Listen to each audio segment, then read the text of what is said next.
So this is the bag project. Now that you've gotten all your hand stitches done and your machine sewing skills done, you're going to combine all of that to create a bag.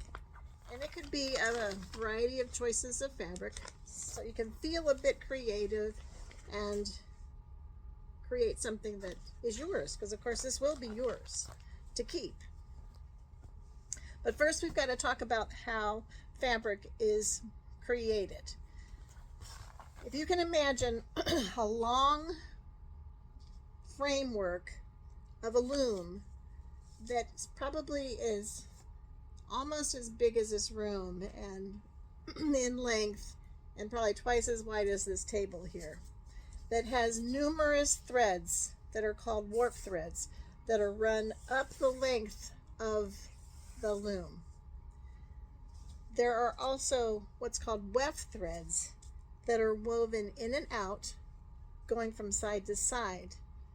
And those threads continually go wrapping back and forth, back and forth, back and forth to create a piece of fabric. Say like this one here.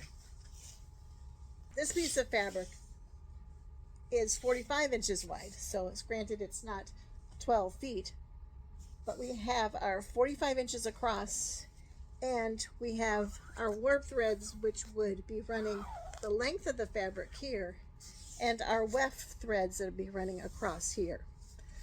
The edge of the fabric is called the selvage, and that's where the weft threads wind around to create a bound edge, and that is the selvage. Of course, there's a selvage edge on the opposing side also.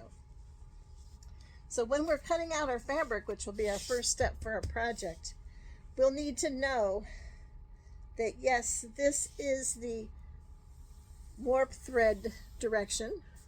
It's also called the grain line for our fabric, and this is our weft thread direction.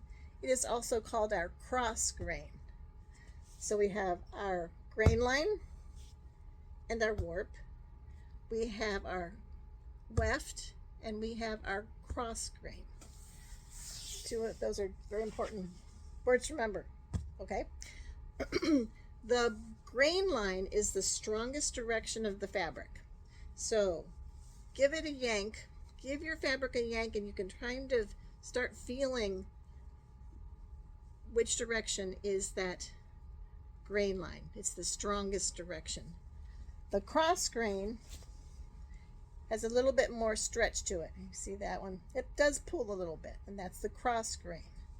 One other one you need to know is the bias, and that is the diagonal of the fabric. That one has a whole lot of stretch. Bias cuts dresses of the 1920s. That's what made them so pretty, is that stretch, that natural stretch of the fabric.